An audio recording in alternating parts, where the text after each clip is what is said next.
దేవునికి స్తోత్రం. హల్లెలూయా. ఇది మీ అద్భుత సమయము అనే ఈ సాయంత్రకాలపు లైవ్ కార్యక్రమానికి మిమ్మల్ని అందరినీ మరొకసారి ప్రేమపూర్వకంగా ఆహ్వానిస్తున్నామండి. ఎలా ఉన్నారు? బాగున్నారా? మరి ఈరోజు మరి ఒక చక్కటి సందేశము మనము వినబోతున్నాము. మీరు టైటిల్ చూస్తారు కదా, నీ ఆశను ప్రభు నెరవేరుస్తున్నారు అనేటువంటి ఈ యొక్క మాటను, ఈ వాగ్దానమును మనము ఈరోజు ఈ యొక్క లైవ్ ద్వారా డిస్కస్ చేసుకుందాము. మరి ముందుగా కీర్తనల గ్రంథము 107వ కీర్తన 9వ వచనము నేను చదువుతున్నానండి, జాగ్రత్తగా వినండి. ఏలైనగా ఆశగల ప్రాణమును ఆయన తృప్తిపరచి ఉన్నాడు, ఆకలి కొనిన వారి ప్రాణమును మేలులతో నింపి ఉన్నాడు. ఏలైనగా ఆశగల ప్రాణమును ఆయన తృప్తిపరచి ఉన్నాడు, ఆశగల ప్రాణమును తృప్తిపరచి ఉన్నాడు, మేలుతో ఆకలి కొనిన వారిని మేలుతో నింపి ఉన్నాడు. దేవుడి నామానికి మహిమ కలుగునుగాక. మరి ఈ వాగ్దానము మనందరి జీవితాల్లో నేటి దినమున ఫలించునుగాక. హల్లెలూయా. చూడండి, ప్రతి ఒక్కరి జీవితాల్లో కూడా ఏదో ఒక ఆశ అనేది తప్పకుండా ఉంటుంది. ఒక్కొక్కరు ఒక్కొక్క రకమైనటువంటి కోరికతో, వాంఛతో మరి ప్రభు దగ్గరికి వస్తారు. ఆ రోజుల్లో యేసుక్రీస్తు ప్రభు వారు సేవ చేస్తున్నప్పుడు ఎంతోమంది ఎన్నో రకములైనటువంటి కోరికలతో, ఆశతో వారి యొక్క కుటుంబ అవసరతల కోసము, వారి యొక్క శారీరక అవసరతల కోసము మరి వారు ప్రభు దగ్గర వచ్చినట్లుగా, వారిని ఆశ్రయించినట్లుగా మనము చూస్తుంటాం. యేసుక్రీస్తు ప్రభు వారు ఎక్కడికి వెళ్ళుచున్నా సరే మరి ఆయన వెనకాల మరి కుప్పలుగా జనము వెళ్తూ ఉండడము అనేది మనము ఈ 4 సువార్తల్లో బైబిల్లో మనము గమనించవచ్చండి. మరి ఆయన ఊరిలోకి వస్తున్నారు అని అంటేనే చాలు, చాలామంది ఆయన దగ్గరకు వచ్చేవారు. ఎందుకు అంటే ఎలాంటి మరి ప్రాబ్లం అయినా సరే, ఎలాంటి సమస్యనైనా సరే మరి మనుషుల యొక్క ఆశను వారు ఏది అడిగినను సరే, నా దగ్గర ఇది లేదు, నేను ఇది చేయలేను, ఇది నా వల్ల కాదు, నువ్వు దీనికి అర్హుడవు కాదు, నువ్వు దీనికి తగిన దానవు కాదు, ఈ కార్యము నీ జీవితంలో జరుగుటకు నీకు యోగ్యత లేదు అని ఏ ఒక్కరికి కూడా ప్రభువారు చెప్పలేదండి. కొన్నిసార్లు వారే వచ్చి ప్రభు దగ్గర అడిగినప్పుడు వారు ఆ యొక్క కార్యములను చూశారు. మరికొన్నిసార్లు ప్రభువే వాళ్ళ దగ్గరకు వెళ్ళి ఎవరైతే బాధల్లో ఉన్నారో, ఎవరైతే వేదనలో ఉన్నారో, ఎవరైతే కన్నీటితో ఉన్నారో వారి దగ్గరికి వెళ్ళి అటువంటి వారిని స్వస్థపరిచినట్టుగా, వారి యొక్క బాధల నుంచి వారిని విడిపించినట్లుగా, మరి వారి యొక్క ఆశను, వారి యొక్క కోరికను తృప్తిపరిచినట్లుగా మనము అనేక మార్లు చూడవచ్చు. అందుకనే ప్రభువైన యేసుక్రీస్తు వారు మన ఆశను, మన యొక్క కోరికలను తృప్తిపరిచే దేవుడండి. సమాజంలో మనం చూస్తున్నట్లయితే మనుషులందరూ కూడా ఎట్లా ఉంటారంటే, నువ్వు ఏదైనా చేస్తేనే, నువ్వు మంచిగా వారితో ఉంటేనే నీ యొక్క ఆశకు, నీ యొక్క కోరికకు ఒక విలువని వాళ్ళు ఇస్తారు. ప్రతి ఒక్కరూ కూడా మరి ఈ రోజుల్లో ఎలాగున్నారంటే, సొంత రక్త సంబంధికులే కావచ్చు, మరి తోబుట్టువులే కావచ్చు, బిడ్డలే కావచ్చు, కన్న బిడ్డలే కావచ్చు, ఎలాగుంటారంటే ఒక స్వార్థపూరితమైనటువంటి ఆలోచనలతో మరి ఈరోజు ప్రపంచం అంతా నిండిపోయింది. మనము కనుక వారితో సరిగా బిహేవ్ చేస్తున్నప్పుడు, సరిగ్గా ప్రవర్తించినప్పుడు, వారు మన యొక్క ఆశలకు, మన యొక్క కోరికలకు మనం వారితో పంచుకుంటున్నప్పుడు దానికి వాల్యూ ఇస్తారు. మనం కనుక వారికి నచ్చినట్లుగా ఉండలేదనుకోండి, మనం కనుక సరిగా లేమనుకోండి, ఈ యొక్క కార్యములలో నువ్వు నాతో సరిగా ఉండలేదు కాబట్టి, నువ్వు నాతో ఈ విధంగా మంచిగా నడుచుకోలేదు కాబట్టి, నేనెందుకు నీకు ఈ విషయాలలో మరి నీకు మేలు చెయ్యాలి, నేనెందుకు నీ యొక్క అవసరతలు తీర్చాలి అని మరి ప్రతి ఒక్కరూ కూడా స్వార్థపూరితంగా మాట్లాడతారు మనుషులు. కానీ ప్రభువైన యేసుక్రీస్తు వారు చెప్తున్నారు, నేను నీ యొక్క ఆశను తృప్తిపరుస్తాను. హల్లెలూయా. ఇక్కడ వాక్యం రాయబడి ఉంది, వాక్యం సెలవిస్తుంది, ఎలనగా ఆశగల ప్రాణమును ఆయన తృప్తిపరిచాడంటండి. ఆశపడే వాళ్ళని ఆయన తృప్తిపరుస్తారంట. ఆకలి గొనిన వారిని ఆయన మేలుతో నింపారు. ఎవరైతే ఆశపడతారో అలాంటి వాళ్ళని ఆయన తృప్తిపరుస్తాను. ఈరోజు నీ యొక్క ఆశ ఏంటి? నీ యొక్క వాంఛ ఏంటి? నీ కోరిక ఏంటి? దేవుని దగ్గర నువ్వు అడుగు. నీ నోరు తెరుచుకొని నీ యొక్క హృదయపూర్వకంగా నువ్వు అడిగినట్లయితే తప్పకుండా నీ ప్రార్థనలను ఆయన విని నీ యొక్క ఆశలను నెరవేరుస్తాను అని ఈరోజు ప్రభువారు వాగ్దానం చేస్తున్నారండి. మనుషుల వలె కండిషన్స్ పెట్టి, రూల్స్ పెట్టి మనకి దేవుడు నువ్వు ఇది చేస్తే, లేకపోతే నువ్వు ఇలా ఉంటే, లేకపోతే నువ్వు ఇలా ఉండకపోతే నేను నీకు అది చేయను అని చెప్పే దేవుడు కాదండి. నీతిమంతుల మీద అనీతిమంతుల మీద తన యొక్క సూర్యకాంతిని ఆయన సమానముగా ప్రకాశింపజేస్తారంట. నువ్వు నీతిగా ఉన్నా అనీతిగా ఉన్నా కూడా దేవుని యొక్క కృప నీ జీవితంలో మారట్లా. యుగములు మారిన, తరములు మారిన దేవుని ప్రేమ మాత్రము నిరంతరము మన పైన సదాకాలము ఒకటే రీతిగా ఉంది. ఆయన ప్రేమ మార్పు లేదు, ఆయన యొక్క జాలిలో మార్పు లేదు. నువ్వు ఆశపడినట్లయితే, దేవా నా జీవితంలో నేను ఇది సాధించాలనుకుంటున్నాను, నాకు ఇది కావాలని నేను కోరుకుంటున్నాను అని అడిగినట్లయితే తప్పకుండా ప్రభువారు నీ యొక్క ప్రాణములను సేద తీర్చాను, నిన్ను మేలుతో తృప్తిపరుస్తాను అని ఈరోజు వాగ్దానం చేస్తున్నారు. హల్లెలూయా. చిన్నప్పుడు మరి నాకు మా అమ్మగారు బట్టలు కొనిచ్చేవారండి. ఎలా కొనిచ్చేవారంటే, నేను అడిగేదాన్ని, సంవత్సరానికి ఒకసారి లేదా 2 సార్లు మహా అయితే, అంతకు మించి నాకు ఎక్కువ బట్టలు కొనిచ్చేవారు కాదు.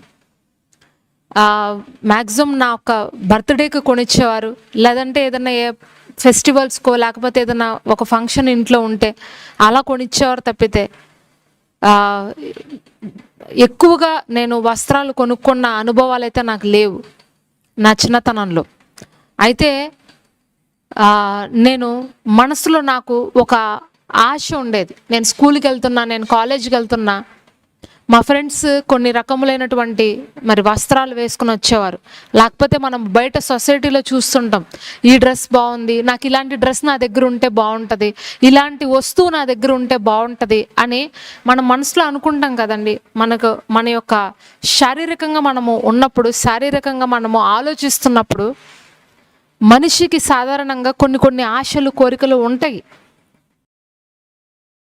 నా చిన్నతనంలో నేను ప్రభువుని ఎరగనప్పుడు ఈ సంగతులన్నీ మరి నేను అవన్నీ చూస్తున్నప్పుడు మనసులో అనుకునేదాన్ని, నాకు కూడా ఇలాంటి డ్రెస్ ఉంటే బాగుంటుంది, నా దగ్గర కూడా ఇలాంటి వస్తువు ఉంటే బాగుంటుందని అనుకునేదాన్ని. కానీ ఎప్పుడు నేను మా తల్లిదండ్రుల దగ్గర నాకు ఇలాంటి డ్రెస్ కావాలనుకుంటున్నాను, నాకు ఇలాగ ఉండాలని నేను కోరుకుంటున్నాను అని నేను ఎప్పుడు చెప్పేదాన్ని కాదు.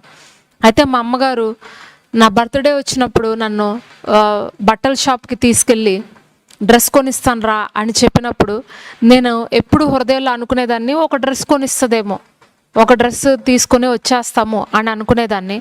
కానీ అక్కడికి వెళ్ళిన తర్వాత నాకు 1కి బదులుగా 2 డ్రెస్సులు కొనిచ్చేది మా అమ్మ. మరలా నేను ఏదైతే చూశానో, ఏదైతే నేను ఇష్టపడ్డానో, ఎలాంటి వస్త్రాలు నా దగ్గర ఉండాలని నేను కోరుకునేదాన్నో ఎగ్జాక్ట్గా అదే నాకు మా అమ్మగారు కొని తీసిచ్చేవారు దుకాణం నుండి. హల్లెలూయా.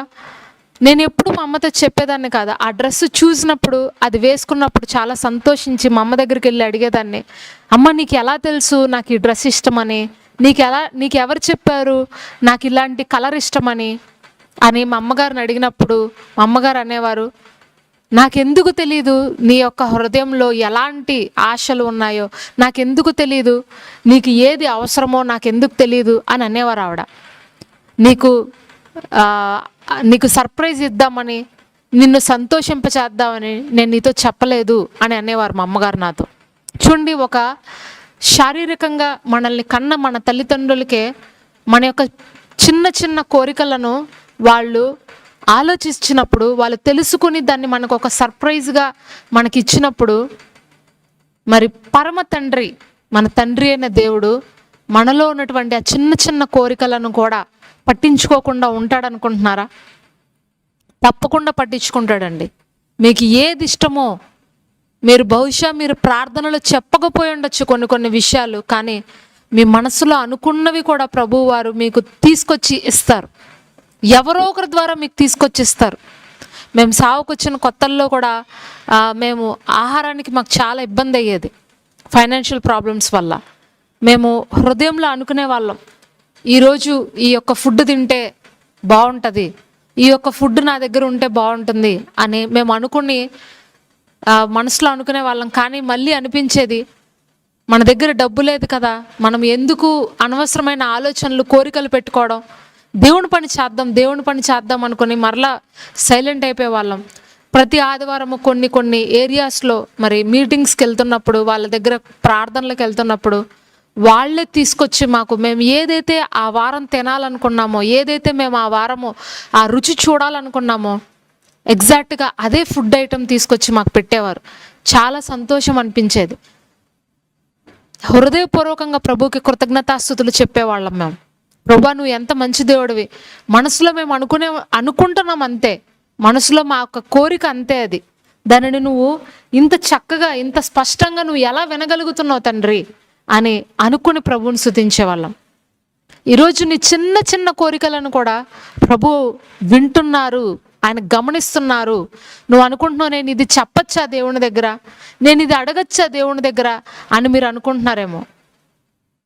మీరు చెప్పినా చెప్పకపోయినా, మీరు అనుకోకపోయినా, మీకు ఏ సమయంలో ఏది అవసరమో, ఏ సమయంలో మీకు ఏది ముఖ్యమైనదో దేవుడు దాన్ని తీసుకొచ్చి మీకు అనుగ్రహిస్తారు యేసు నామంలో. అంత గొప్ప దేవుడు మనము సేవిస్తున్నటువంటి ప్రభువైన యేసుక్రీస్తు వారు. బైబిల్లో ఒక స్త్రీ ఉందండి, ఆవిడ పేరు హన్నా. మీకు ఎంతమందికి ఆ స్త్రీ తెలుసు? ఆ హన్నా అనేటువంటి స్త్రీ చాలా సంవత్సరాలు సంతానం లేక ఒక గొడ్రాలుగా ఉండిపోయింది. మరి తన యొక్క వైరి అంటే తన భర్త ఇంకొక స్త్రీని వివాహం చేసుకున్నాడు. ఆవిడ మరి ఈవిడ్ని నిందించడము, ఈవిడ ఒక గొడ్రాలుగా ఉందని, ఈవిడ ఒక సంతానం లేకుండా ఉందని చెప్పి ఈవిడ్ని అవమానకరంగా మాట్లాడడం చేస్తున్నప్పుడు ఆమె మానసికంగా శారీరకంగా ఎంతో కుంగిపోయింది. అయితే ఒకరోజు డిసైడ్ అయిపోయింది, ఇంక ఇలా కాదు, నేను మనుషులతో తేల్చుకోవడం వల్ల నాకు ఎలాంటి ఉపయోగం లేదు, మనుషులతో మాట్లాడడం వల్ల, వాళ్ళు చెప్పిన మాటలను బట్టి నేను ఏడవటం వల్ల నాకు ఎలాంటి ఉపయోగం లేదు, కానీ నేను నా దేవునితోనే తేల్చుకోవాలి, నేను నా దేవునితోనే చెప్పుకోవాలి ఇదంతా అని ఒకరోజు మందిరానికి వెళ్ళి ఆయన సన్నిధిలో కూర్చుని బోర్మని ఆడటం ప్రారంభించింది. తన యొక్క హృదయం అంతా కుమ్మరించి కన్నీటితో ప్రభు యొక్క సన్నిధానాన్ని తడిపినప్పుడు ప్రభు ఆమె యొక్క ఏడుపును విన్నారండి. ప్రభు ఆమె హృదయంలో ఉన్నటువంటి ఆ ఆశను, ఆ వాంఛను ప్రభు చూశారు. ఆమె మనుషుల దగ్గర కూర్చున్నప్పుడల్లా ఆమె యొక్క కోరిక, ఆమె యొక్క ఆశను దేవుడు మరి సీరియస్గా తీసుకోలేదు. కానీ ఎప్పుడైతే దేవుడి సన్నిధికి వచ్చిందో, ఎప్పుడైతే దేవుడి సన్నిధిలో ఉండి మోకరించి కన్నీటితో తన యొక్క హృదయాన్ని కుమ్మరించిందో, అప్పుడు ప్రభు దానిని చాలా సీరియస్గా తీసుకున్నారు. ఆమె ప్రార్థన చేస్తూ అంటది ఒక మాట, ప్రభువా నా తండ్రి, నువ్వు నాకు కనుక మగబిడ్డను అనుగ్రహిస్తే ఆ మగబిడ్డను నేను నీకు ప్రతిష్ఠిస్తాను, ఆ కుమారుడిని నేను నీకు అనుగ్రహిస్తాను, దయచేసి నువ్వు నా మనవి ఆలకించు అని ఆమె హృదయంలో ఆ మాట చెప్పుకొని మూలుగుతూ ఉన్నప్పుడు ఏలీ యాజకుడు వస్తాడు. ఆ మందిరంలో కూర్చున్నటువంటి యాజకుడు ఏలీ వచ్చి అంటాడు, అమ్మా ఎందుకు నువ్వు అంతగా రోధిస్తున్నావు, నువ్వు తాగేసి ఉన్నావా, ఏమైంది అంటే, అయ్యా లేదయ్యా, నేను ఎలాంటి మద్యము నేను సేవించలేదు, నేను ఫలానా ఈ విషయాన్ని బట్టి నేను రోధిస్తున్నానని చెప్పినప్పుడు ఏలీ అంటాడు, నువ్వు చేసుకున్న మనవిని యెహోవా నేటి దినమున నీకు దయచేయునుగాక, నువ్వు సంతోషంగా నీ ఇంటికి వెళ్ళిపో అని ఆయన అక్కడ ఒక ప్రవచనాన్ని ఆమెతో తెలియజేస్తారండి. చూద్దాం ఒకసారి ఆ మాటను మనము. 1 సమూయేలు గ్రంథం 1వ అధ్యాయము 17 నుంచి 20 వచనాలు. 1 సమూయేలు గ్రంథము 1వ అధ్యాయము 17 నుంచి 20 వచనాలు. అంతటా ఏలీ, నువ్వు క్షేమంగా వెళ్ళుము, ఇజ్రాయేలు దేవునితో నువ్వు చేసుకున్న మనవిని ఆయన దయచేయునుగాక అని ఆమెతో చెప్పగా, ఆమె అతనితో, నీ సేవకురాలైన నేను నీ దృష్టికి కృప నొందుదునుగాక అనెను. తర్వాత ఆ స్త్రీ తన దారిన వెళ్ళిపోయి భోజనం చేయుచు నాట నుండి దుఃఖముగిక ఉండటము మానెను. తర్వాత వారు ఉదయమందు వేగరమే లేచి యెహోవాకు మొక్కి తిరిగి రామాలోని తన ఇంటికి వచ్చిరి. అంతటి ఎల్కానా తన భార్యగు హన్నను కూడెను. యెహోవా ఆమెను జ్ఞాపకం చేసుకున్న గనుక హన్న గర్భము ధరించి దినములు నిండినప్పుడు ఒక కుమారుని కని, నేను యెహోవాకు మ్రొక్కుకుని విన్ని అడిగితననుకొని వానికి సమూయేలు అని పేరు పెట్టెను. చూసారా ఇక్కడ వాక్యము ఎంత స్పష్టంగా తెలియజేస్తుందో. ఆమె చేసుకున్న మనవిని యెహోవా విన్నారు కాబట్టి నువ్వు క్షేమంగా వెళ్ళమ్మా, ఆయన నువ్వు ఏదైతే అడిగావో, నువ్వు ఏదైతే కోరుకున్నావో, నువ్వు ఏదైతే ఆశపడ్డావో దానిని దేవుడు నీకు దయచేస్తారు కాబట్టి ఇంకా నువ్వు దుఃఖంతో ఉండొద్దు అని చెప్పినప్పుడు ఆమె కళ్ళు తుడుచుకొని లేచి మరి తన ఇంటికి తాను వెళ్ళిపోయిందంట. వెళ్ళిపోయినప్పుడు మరుసటి సంవత్సరం కల్లా ఆమె ఒక కుమారుణ్ణి కని, యెహోవాని నేను అడిగి ఈ బిడ్డని సంపాదించుకున్నాను కాబట్టి ఇతనికి సమూయేలు అని పేరు పెడుతున్నానని సమూయేలు అని పేరు పెట్టిందండి.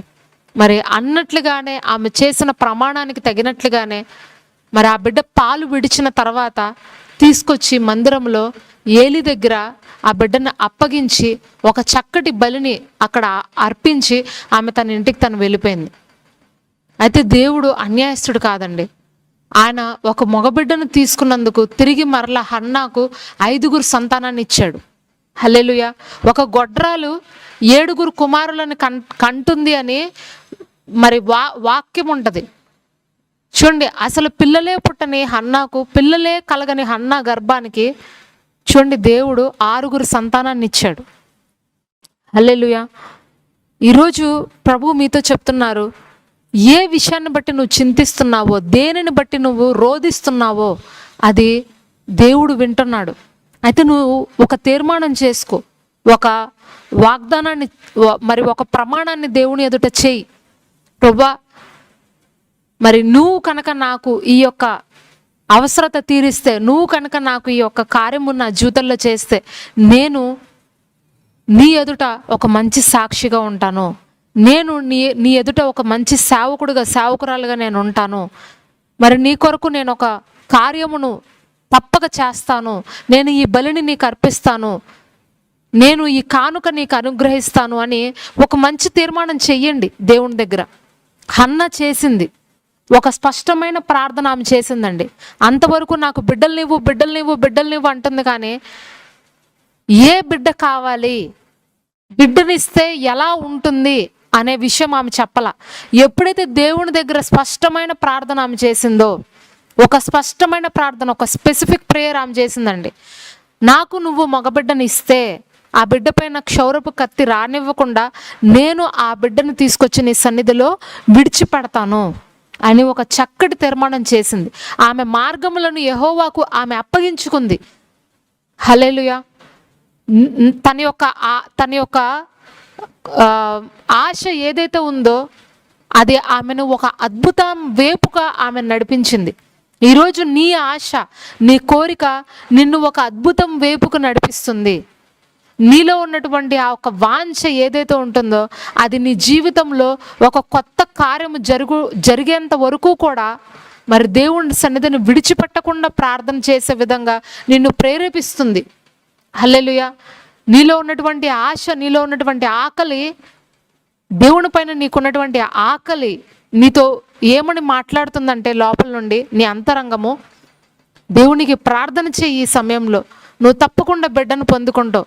నువ్వు దేవునితో ఈ తీర్మానం చేయి, నువ్వు తప్పకుండా బిడ్డను పొందుకుంటావు. నీ జీవితంలో గర్భఫలము వస్తుంది. నీ జీవితంలో నువ్వు ఒక అద్భుతాన్ని చూస్తావు. నీ జీవితంలో నువ్వు నీ యొక్క నిందలన్నిటి నుంచి నువ్వు విడిపించబడతావు అని నీలో ఉన్నటువంటి పరిశుద్ధాత్మ దేవుడు, నీ అంతరంగ పురుషుడు నీతో మాట్లాడతాడు. హల్లెలూయా. దేవుని పైన ఆశను కలిగి ఉండండి, దేవుని పైన ఆకలిగాని ఉండండి. తప్పకుండా మీ హృదయ వాంఛలన్నిటినీ ప్రభువారు మీ జీవితంలో నిశ్చయముగా తీరుస్తారు. మీరు గర్భఫలాన్ని పొందుకుంటారు. ఎక్కడెక్కడైతే మీరు నష్టపోతున్నారో, ఏ విషయంలో అయితే మరి మీరు నిందించబడుతున్నారో ఆ ప్రతి స్థలములో ప్రభువారు మీ జీవితంలోకి వచ్చి మీ నిందకు ప్రతిగా రెట్టింపు భూభాగాన్ని మీకు అనుగ్రహిస్తారు. హన్నా ఒక బిడ్డనిచ్చినందుకు 5 సంతానాన్ని పొందుకుంది. ఒక బిడ్డను యెహోవా సన్నిధిలో ప్రతిష్ఠించినందుకు మరి గొడ్రాలు అనే నింద నుంచి ఆమె తొలగించబడింది. అర్థమవుతుందండి? దేవుని దగ్గర మీరు తీసుకున్నటువంటి తీర్మానము, దేవుని దగ్గర మీరు అప్పగించుకున్నటువంటి మీ మార్గములు ఏవైతే ఉంటాయో అవి ఎప్పటికీ కూడా నష్టపోవు. అవి మీకు ఒక గొప్ప కార్యాన్ని తీసుకుని వస్తాయి. అదే రీతిగా మరొక వ్యక్తి కూడా ఉన్నాడండి. అతను గుడ్డివాడు. మరి యేసు ప్రభువు వారు ఇంకొక వారం రోజుల్లో సిలువకి వెళ్ళబోతున్నారు అని అనంగా మరి ఆయన ఎరుకో పట్టణానికి వెళ్తున్నారు. మరి ఆ సమయంలో ఒక గుడ్డి భిక్షకుడు అక్కడ కూర్చుని మరి కొంతమంది అరుపులు కేకలు వింటున్నాడు. జనాలందరూ సందడిగా హడావిడిగా మాట్లాడుకుంటూ ఆ ఒక మార్గాల్లో వెళ్తున్నప్పుడు ఈ గుడ్డి భిక్షకుడు ఏంటి, ఎందుకు ఇంత హడావిడి చేస్తున్నారు, ఏమైందని అన్నప్పుడు వాళ్ళు చెప్తారు, ప్రభువైన యేసుక్రీస్తు వారు ఈ ప్రాంతంలో వెళ్తున్నారు, అందుకనే ఇంత హడావిడి అని చెప్పినప్పుడు అతనికి వెంటనే ఆనందం కలుగుతుంది. నా ఒక గ్రుడ్డితనము నుంచి, నా ఒక బాధ నుంచి నన్ను విడిపించగలిగినటువంటి మరి ఆ దేవాది దేవుడు నా యొక్క ముందు నుంచి నడుచుకుంటూ వెళ్తున్నాడు. ఈ సమయాన్ని నేను ఇక వదులుకోకూడదు, ఈ క్షణాన్ని నేను వదిలి పట్టకూడదని దావీదు కుమారుడా నన్ను కరుణించు, దావీదు కుమారుడా నన్ను కరుణించు అని చెప్పి గట్టిగా కేకలు వేయడం మొదలుపెట్టాడంట. చుట్టుపక్కల ఉన్న వాళ్ళందరూ కూడా, అయ్యా ఎందుకయ్యా అరుస్తున్నావు, నువ్వు ఎందుకంత అరుస్తున్నావు, ఇంతమంది జనంలో ఇంతమంది గుంపులో ఆయన నీ వద్దకు వచ్చి నిన్ను స్వస్థపరచడం అంటే అది అసాధ్యమైనటువంటి కార్యము. ఇక్కడ ఎంతమంది గుంపులుగా ఉన్నారో నీకు తెలుసా? నీకు అసలే కళ్ళు కనపడట్లేదు. ఇంత గుంపులో అంతమందిని దాటుకుని వెనక్కి వచ్చి ఆయన నీ కళ్ళు ముట్టాలంటే చాలా కష్టం. ఇంకొకసారి ఎప్పుడైనా మరలా ఈ మార్గంలో వచ్చినప్పుడు నువ్వు మాట్లాడదు కానీలే, ఎంతమందిలో ఆయన రావడము అవ్వదు, అది అసాధ్యం అని చెప్పినప్పుడు ఆయన ఎవ్వరి మాట వినలేదండి. నా దేవుడు నా దగ్గరకు వస్తాడు, నా దేవుడు నన్ను స్వస్థపరుస్తాడు అని అనుకొని ఆయన ఆశతో, ఆయన ఒక గొప్ప వాంఛతో, ఒక గొప్ప కోరికతో దావీదు కుమారుడా నన్ను కరుణించు, దావీదు కుమారుడా నన్ను కరుణించని గట్టిగా కేకలు వేశాడంట. కేకలు వేసినప్పుడు యేసు ప్రభు వారికి ఆ ఒక కేకలు వినబడ్డాయి. ఆయనలో ఉన్నటువంటి ఆ ఆకలి ఆయన కనబడింది. హల్లెలూయా. మనుషులు, మన చుట్టూ ఉన్న మనుషులు మనతో కొన్నిసార్లు అంటారు, నువ్వు ఎందుకు అంతగా మరి ప్రభు సన్నిధానానికి వెళ్ళిపోవాలని, ప్రభుతో ప్రార్థన చెయ్యాలని నీ పనులన్నీ పక్కన పెట్టుకుంటున్నావు, నీ యొక్క ఉద్యోగాలని కూడా నువ్వు వదిలిపెట్టి మరి సెలవులు పెట్టుకుని మరి నువ్వు ఆ మీటింగ్స్కి ఎందుకు అటెండ్ అవుతున్నావు, అంత అవసరం ఏంటి, అంత ఎమర్జెన్సీ ఏంటి అని చెప్పి కొంతమంది మనలతో మాట్లాడుతుంటారండి. మనల్ని వెనక్కి లాగాలని కొంతమంది ప్రయత్నిస్తుంటారు మన యొక్క భక్తి జీవితం నుంచి. అయితే దైవభక్తి లాభ సాధకముగా ఉందంట. అర్థమవుతుందండి? నీలో ఉన్నటువంటి ఆకలి, నీలో ఉన్నటువంటి ఆశ నిన్ను తృప్తిపరుస్తుంది, నీ జీవితంలో ఒక మేలు కలిగేలాగా నిన్ను ప్రేరేపిస్తుంది. ఇందాక నేను చెప్పా కదా, నీ జీవితంలో ప్రభు పైన మీకున్నటువంటి ఆకలి, ప్రభు పైన మీకున్నటువంటి ఆశ తప్పకుండా మీ జీవితంలో మేలు జరిగేలాగా మరి ఒక గొప్ప కార్యాన్ని మీ జీవితంలో చేస్తుంది. ఎవరు ఎన్ని రకాలుగా అడ్డగించినా, ఎన్ని రకములైనటువంటి డిస్కరేజ్మెంట్ మీ జీవితంలో కలిగినా, ఎవరు ఎంత అవిశ్వాసంగా మీతో మాట్లాడినా, మిమ్మల్ని ఎంత నిందించినా, ఎంతగా మిమ్మల్ని వెనక్కి లాగాలి అని ప్రయత్నించినా మీరు మాత్రం ఆగరు. దేవుడి సన్నిధికి తప్పకుండా వెళ్ళిపోతారు. దేవుని మాటలు తప్పకుండా మీరు వింటారు. దేవుని కోసం మీరు పరిగెడుతూనే ఉంటారు. దేవుని పైన మీకున్నటువంటి ఆకలి మిమ్మల్ని ఏమని మాట్లాడుతుందంటే, మీలో నుంచి, అంతరంగంలో నుండి, నువ్వు దేవునితో ఈ సమయం నువ్వు గడుపు, తప్పకుండా నువ్వు ఒక అద్భుతాన్ని చూస్తావు. ఎవరి మాటలు నువ్వు పట్టించుకోవద్దు, ఎవరు ఏమన్నా సరే నువ్వు వినద్దు, నువ్వు దేవుని వైపే చూడు అని నీలో ఉన్నటువంటి అంతరంగ పురుషుడు నిన్ను ప్రేరేపిస్తూ ఉంటాడు. నువ్వు శారీరకంగా ఆలోచిస్తున్నప్పుడు, నువ్వు శారీరకంగా ఉన్నప్పుడు నీ శరీరం అంటది, అయ్యో ఇంతమంది ఇన్ని చెప్తున్నారు కదా, నిజమేనేమో, మనము వినక్కర్లేదేమో, మనం ఇంకొకసారి ప్రయత్నించుకుందాంలే, మనం ఇంకొకసారి ఆలోచిద్దాంలే అని నువ్వు నీరసించిపోతావు. కానీ అంతరంగంలో నువ్వు ఎదుగుతున్నప్పుడు దేవుని పైన నీకున్నటువంటి ఆశ, దేవుని పైన నీకున్నటువంటి ఆకలి నీ శరీరం మాట కూడా నిన్ను విననివ్వదు. కేవలము నీ ఆత్మ పురుషుడు ఏం చెబుతున్నాడో దానినే నువ్వు వింటావు. హల్లెలూయా. ఇక్కడ భర్తమై, ఈ గుడ్డి భర్తమై అదే చేశాడు. తన యొక్క శరీరాన్ని చూసుకోవట్లా, తన యొక్క గుడ్డితనాన్ని చూసుకోవట్లా, మరి చుట్టూ చెప్తున్నటువంటి మనుషుల మాటలు అతను వినట్లేదు, కానీ అతను కేవలము యేసుక్రీస్తు ప్రభు వారిని కలవాలి, ఆయనతో నేను మాట్లాడాలి, నా గుడ్డితనం నుంచి నేను విడిపించబడాలి, ఇదే ఆశ అండి. మరి యేసుక్రీస్తు ప్రభు వారు తన యొక్క సేవా జీవితంలో ఎంతోమందిని స్వస్థపరిచారు. ఆ స్వస్థపరిచిన వారి యొక్క పేర్లు మనము ఎక్కడ చూడం, చాలా రేర్ అండి. కానీ ఇతని యొక్క పేరు స్పెసిఫిక్గా మనం చూస్తున్నాం, గుడ్డి భర్తమయ్యి. అర్థమవుతుందండి? ఆయన ఎప్పుడైతే ప్రభువారు ఆయన దగ్గరికి వచ్చి నువ్వు నా నుంచి ఏం కోరుకుంటున్నావు, నువ్వు ఏం చెయ్యాలని కోరుకుంటున్నావు నా నుండి అంటే, నేను చూపు పొందాలనుకుంటున్నాను యేసయ్య అని అంటే, అవునా అయితే ఇప్పుడు నువ్వు దృష్టి పొందు అని చెప్పిన వెంటనే అతను మరి ఆ త్రోవలో నడుచుకుంటూ వెళ్తున్నప్పుడే అతని కళ్ళు కనపడినాయంట. వెంటనే వెనక్కి వెళ్తున్నవాడు మరలా టర్న్ బ్యాక్ అయ్యి యేసు ప్రభు వారిని వెంబడించడం ప్రారంభించాడు. ఆయన చివరి శిష్యుడండి యేసుక్రీస్తు ప్రభు వారికి. ఇంకా వారం రోజుల్లో ప్రభువారు సిలువ వెళ్ళపోతున్నారు అని అనంగా ప్రభువుకి దొరికినటువంటి చివరి శిష్యుడు అంటే ఈయన 12 మందిలో ఉన్న శిష్యుడు కాదు, ప్రభువుని వెంబడించిన వ్యక్తిగా, ప్రభువుతో మరి ఆయన యొక్క సంపూర్ణ జీవితాన్ని ప్రభువుకి ఇచ్చిన వ్యక్తిగా, ఒక శిష్యుడిగా మనం ఈయన చూడొచ్చు. హల్లెలూయా. మరి ఒక్కసారి ఆ మాటలు చదువుదాము. మార్కు సువార్త 10వ అధ్యాయము 51, 52 వచనాలండి. యేసు, నేను నీకేమి చేయగోర్చున్నానని వాడిని అడుగగా, ఆ గుడ్డివాడు, బోధకుడా, నాకు దృష్టి కలుగుజేయమని ఆయనతో అనెను.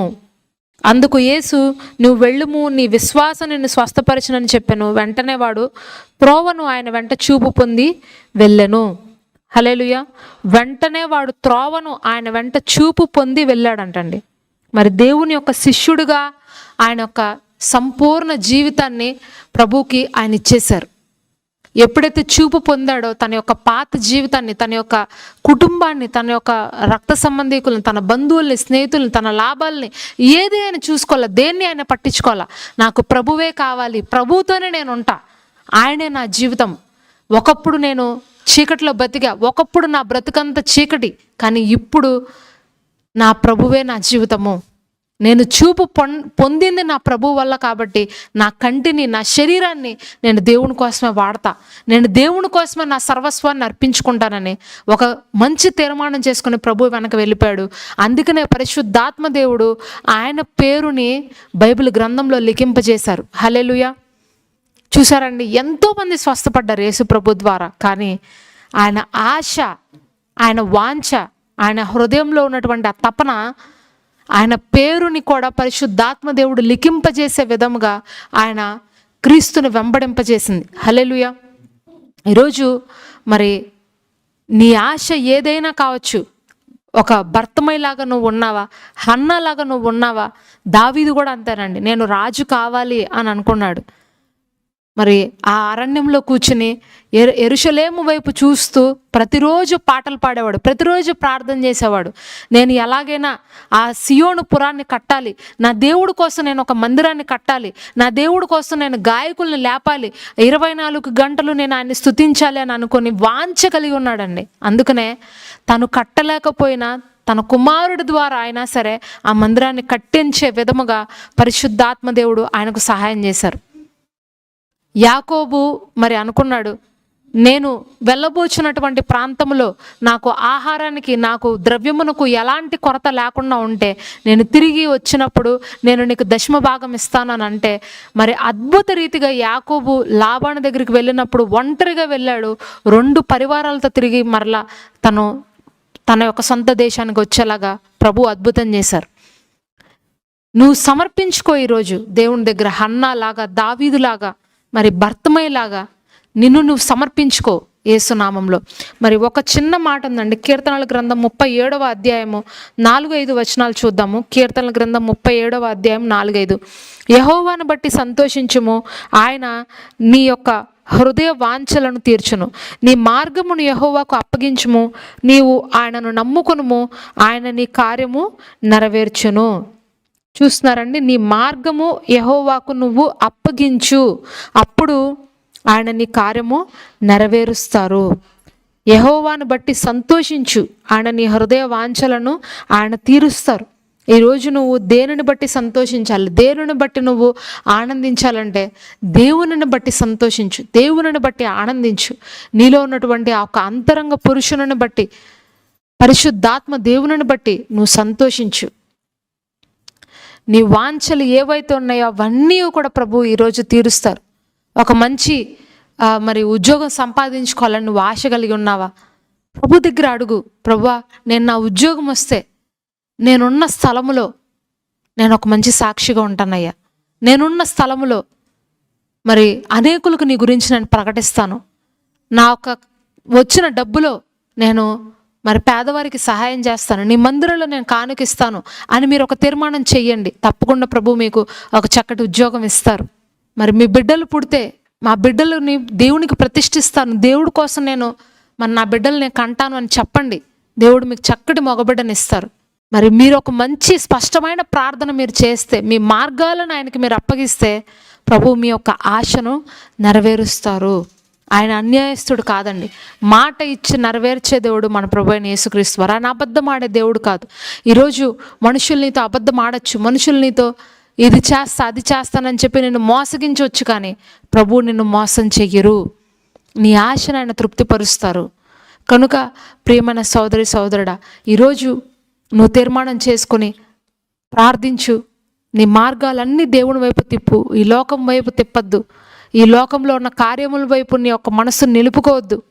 ఆయన వైపు చూడు, ఆయన వైపు దృష్టి కలిగి ఉండు. నీ యొక్క మనసులో ఏవేవైతే నువ్వు కోరుకుంటున్నావో, ఏవైతే నువ్వు కావాలనుకుంటున్నావో వాటన్నింటినీ యేసు నామములో నువ్వు రానున్న రోజుల్లో పొందుకుంటావు. హల్లెలూయా.